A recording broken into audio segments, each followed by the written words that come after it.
My name's Ryan. Before I get into the fun stuff for today, I'm gonna make myself do the not so fun stuff. The dreaded snatch balance. Here we go. I'm gonna really want to limber up for this one.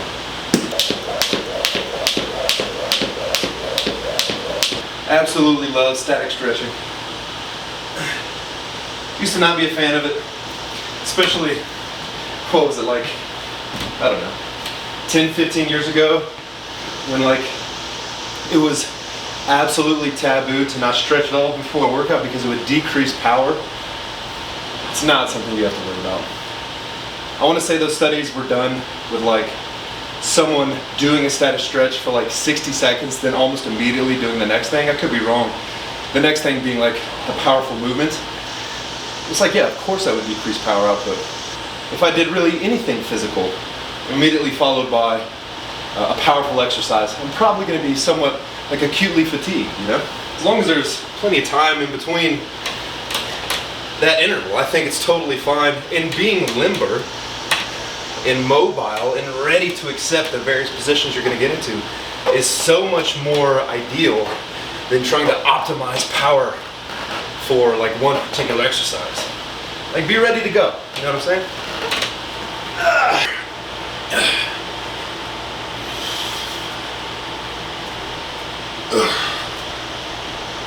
Get some snatch push presses.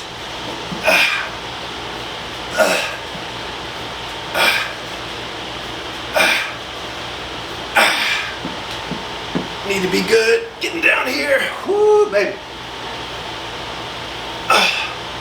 All right, let's go for it. All right, let's go ahead and put these bad boys on. I'm gonna wear a belt today too, for my snatch balances, maybe even for my front squats, we'll see. These are really not gonna do anything for me physically. Maybe they keep my knees a little bit warmer, but it's 1,000 degrees in this garage, so like, I don't think it's gonna make any actual difference physically. But like mentally, look, I really hate snatch balances. They're probably my least favorite exercise. And so just the idea of having something different, a little bit extra support, although these really aren't giving me that much support, psychologically might make some sort of meaningful difference. All right, I'm just gonna go for it here.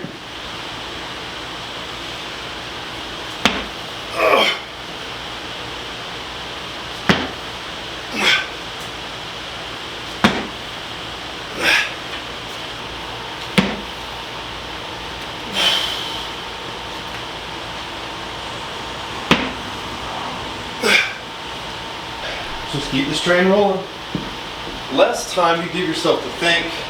Often when you're training, if you're doing something difficult, something you don't enjoy, the better. Just go, go.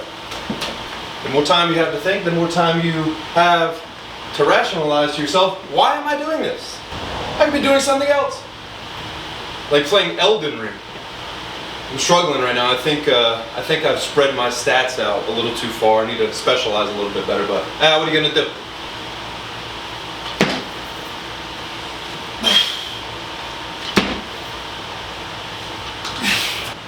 Tuck time! Early tuck time today. Gotta stay locked in for this one.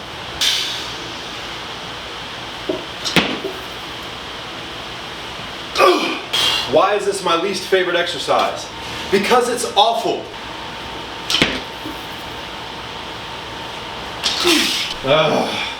Alright, for real though, why is it so difficult? The name is the snatch balance, right? It's a balancing act. The entire movement revolves around you centering that barbell over your center of gravity and doing it quickly, while also like trying to be weightless as you dip down. And so number one, that's just extremely hard in and of itself.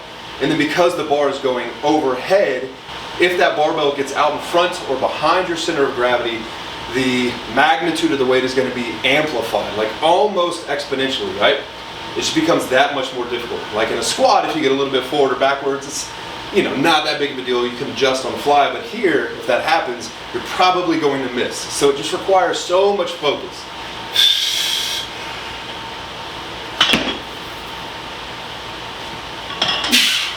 Let's go ahead and bump this thing up to 2 places and a quarter. A lot of focus here, champ. A lot of focus.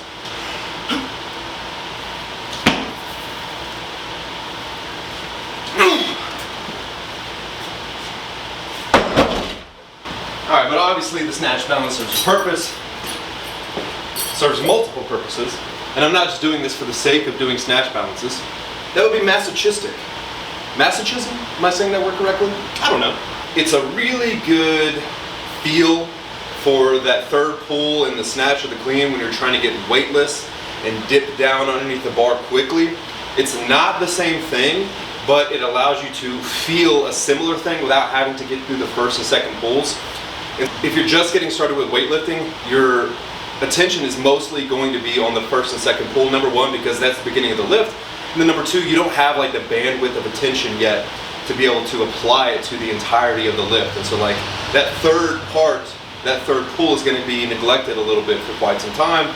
So the first two parts become a little bit more automated. And so like that's not necessarily your fault. But this is a way to work on that third pull or feeling that third pull while bypassing the first and second pull. A lot of the times I don't wear a lot of support in my training, and it's not that deep as to why I don't. It's probably because I don't want to deal with like putting on these sleeves, taking these sleeves off, putting on wrist wraps, taking them off. Like, I'm that lazy. But I do feel like it is absolutely helping today. Again, just from like a psychological point of view, I don't really like doing these. Having that additional support, a little extra hug from your equipment, it's helping. It's like a soft voice saying, you can do this, Rido. You can do this. Keep it perfectly balanced. Oh yeah, and by the way, these knee sleeves are doing a lot for me. Below my knees. Make sure you punch up hard.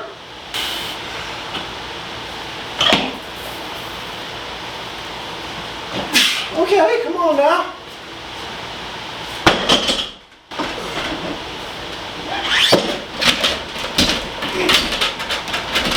Come on, big dog. And finally, what the snatch balance is really good at teaching is commitment. This is one of those lifts that if you lift with any kind of reservation, if you freeze any of your degrees of freedom up, and you don't lift with total control and liberty over your body, it's going to show itself. You got to be free here and absolutely commit to the lift. What does Mark Wahlberg say? I am a peacock. You gotta let me fly. Weight ain't going to lift itself, huh, big guy? Let's live a little on a Saturday morning, shall we?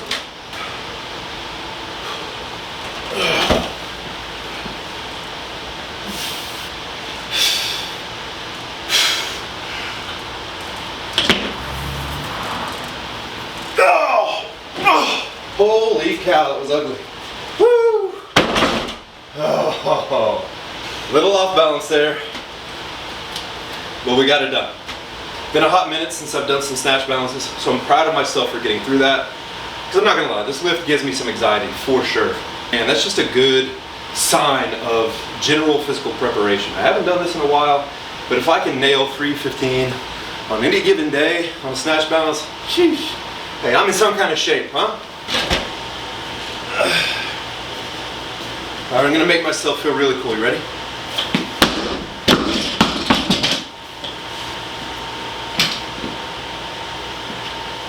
I'm gonna do some low hang pause snatches where I'm pausing in that low hang, sitting deep into the starting position, and just staying tight there. Gonna keep these pretty dialed today, not gonna really send it, I don't think. I'm just searching for really good quality fast movement.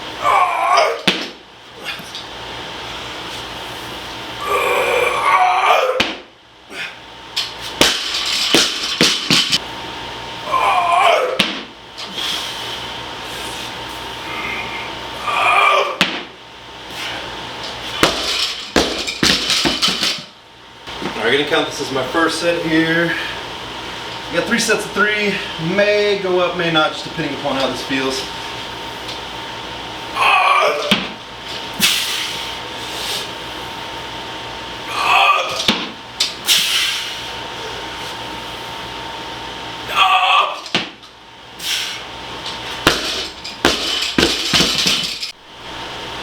Alright, I went up by 10 pounds on each side, so we got 245 on the bar. In the grand scheme of things, pausing at the bottom, probably not doing anything physically in terms of like incurring any gains than if I just did it without a pause. But weightlifting, Olympic weightlifting is like much more artful in its practice. And so like changing things up, feeling different positions, trying things out, that may lead to some sort of indirect gain, like technically. It may allow you to feel something differently, maybe more comfortable in the bottom position because I'm spending more time there, fatigued, whatever, right? There's 1,000 different rationalizations. Try things out, try your ideas out.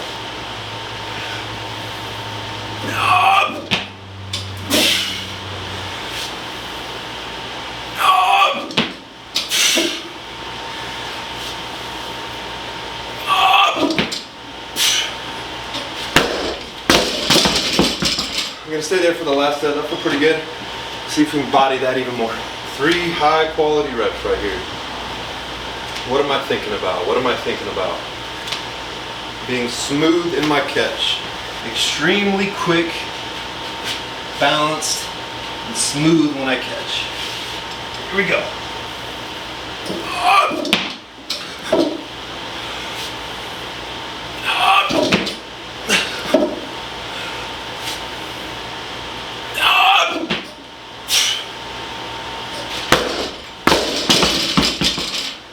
Alright, something I'm definitely guilty of is like trying to stylize my content such that I feel like it's actually worth viewing, right? Like the majority of the content you see on YouTube now and Instagram is like so in your face. There has to be so many different cut scenes in order to grab your attention. And yes, there's a time and place for that, absolutely, but I don't want that to get in the way of what an actual efficient training session looks like, because that's not what a good training session looks like, right? Every time I have to stop and talk to the camera and think about what might be entertaining, it's detracting from what is the most important thing, which is getting my training done efficiently, right? So for the remainder of this video, may stop and say a few things, but let's move forward through the lens and understanding that this is about getting the work done as efficiently with as high of quality as possible.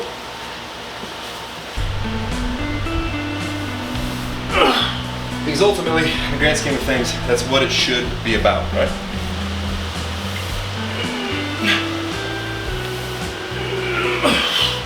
Honestly, I have no idea how much weight this is, but it'll be a really good set of 5, that's for sure.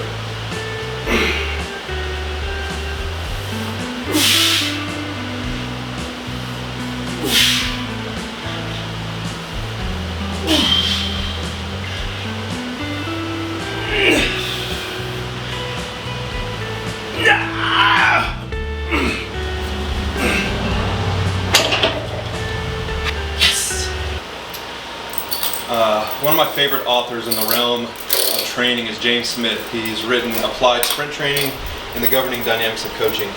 And both of those books are just as if he wrote it through Microsoft Word, and there's not a whole lot of editing in terms of like it being certain colors and there's pictures and it's extremely high quality in terms of visuals. No, it's just a white sheet of paper in the information.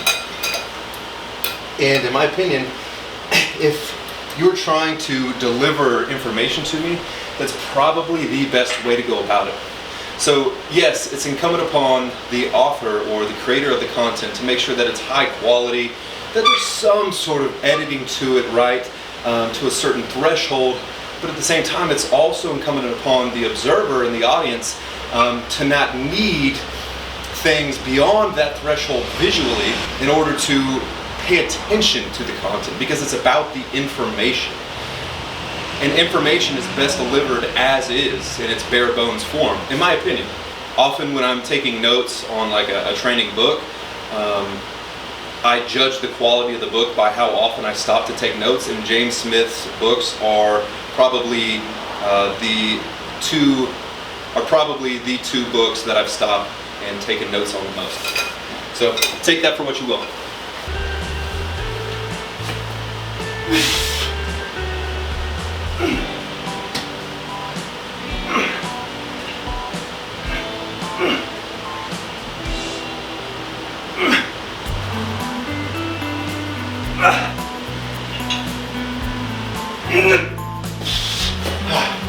Also changing out dips for weighted chins, since So I've gotten in some good pressing this week, but not a whole lot of pulling, so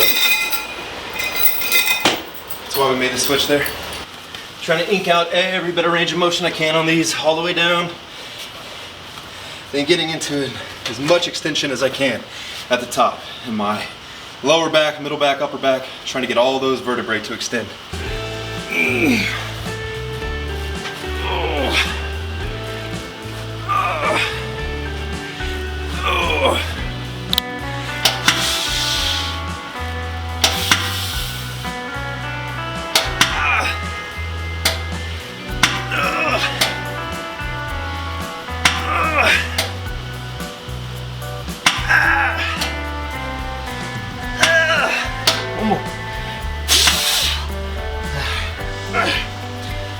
There you have it. Absolutely great training day on a Saturday. Ready to move on with the rest of my day.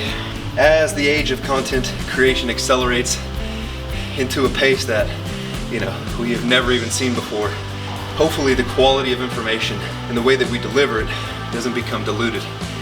Your attention and your control of it is something that I think we should all try to master. And a great way to go about that is training. Training is fun.